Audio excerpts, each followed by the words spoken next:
Hello, everybody. I'm Andy Phillips, and this is Iron Concepts number 57.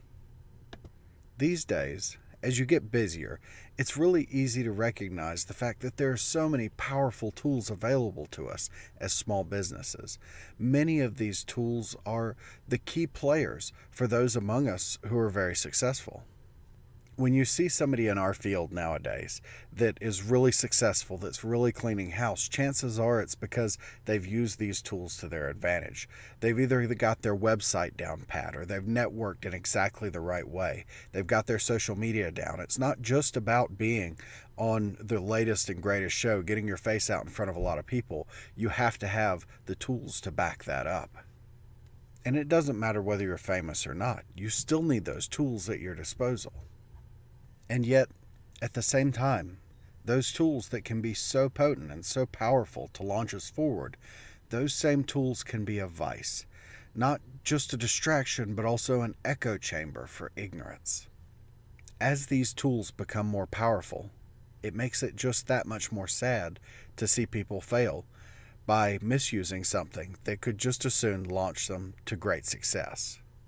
Edward Murrow's speech about television was almost 60 years ago, and much of what he said could be applied to the boundless amounts of compute that we have available to us today, even that which sits in your pocket. These tools can be every bit as important as your hammer and anvil, and it's an easy topic to broach. It's an easy topic to discuss because it's all around us. It permeates every element of our lives and the way that we work. Now, as I've said before, our trade is a root trade. If you understand the art of blacksmithing, then there is no limit to the usefulness of the ways that it can be applied, whether it's beautiful artwork or utilitarian repair. And what this means is you don't exactly have to stay on top of your marketing game to survive. And this literally means that what you do is inherently valuable to humanity. You're inherently a valuable part of any group of people. Thus, customers will come to you. And in our trade, this is one of the greatest traps. Now, it's really awesome to have knowledge or an understanding that makes you inherently valuable. However, when you let the market determine what that value is, you are a slave to that market. And at the absolute best, it's not really that bad. The market will reward you by giving you more work than you can handle, and you can just pick and choose what you'd like out of that work. At worst, however, only friends and family and people who are less fortunate than you will ever come through your shop's door, and that's no kind of clientele to have. And we've talked before about how to take control of that market and not let your customers control your destiny for you. But it doesn't change the fact that today's market is broad, and people are used to fast communication and large swaths of information about anything that they want to know. To stay ahead of this type of market, you need to use all of the tools. There's no way to do it without this. Marketing, advertising, communicating are all now your best friends to get the work that you want, to keep the customers happy, and to keep you in the place in the market that you want to work.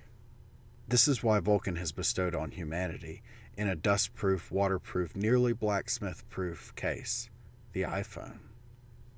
Realistically, though, Steve Jobs, in one of my favorite speeches by him, said that the computer is like a bicycle for your brain, and I agree with this metaphor 100%.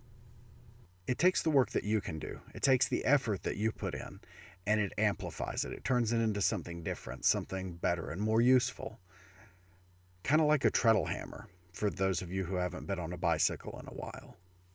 Basically, though, all the compute that you have at your fingertips every day doesn't do you any good if you don't put anything worthwhile into it.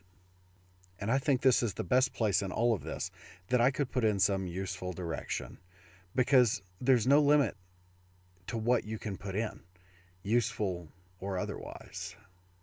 It may seem that there's some greater form to Facebook Messenger, some underlying etiquette that will save you. But just as your parents had to learn to only check their email every so often, and their parents had to learn to turn off the phone, and their parents had to decide to check the mail only once a day, you too must learn to put down your phone and pick up the hammer. I think there's a simple formula here, and it's one that each of us must work out on our own. There are only so many hours in the day, and you have to choose how you want to spend them. While you won't have a choice every day of your life, you will get to choose at least some of the times. And you have to choose, are you a 10% good communicator, a 5% marketer, and then 85% left over to be the best blacksmith that you can be? Nobody gets to be 100% of everything all the time. There's not really a wrong answer here, as long as the answer works. But you need to decide, and not let it be decided for you. Don't be a slave to anyone, not your clients, not your market, and especially not your phone. Like Moreau said, this instrument can teach, it can illuminate, and yes, it can even inspire, but it can only do so to the extent that humans are determined to use it to those ends. Otherwise, it's nothing but wires and lights in a box. But that's it for me today. It's the same old dilemma, your tools and how you use them. And that's all that blacksmithing really is in the end. So thank you for watching. I hope you've enjoyed the drawing. And if you're still watching this on the Blue channel, make sure to hop down in the description below. We're moving all of these videos over to the Iron Concepts channel. We have our own channel now. If you have any thoughts on this, feel free to shoot a comment below. Not a commenter, though. Don't shoot anyone. And if you have anything you want to delve into in the future, feel free to email me. My email is in the description as well. Oh, this is so bad. Otherwise, thank you for watching, and until next time, we'll see you. Bye.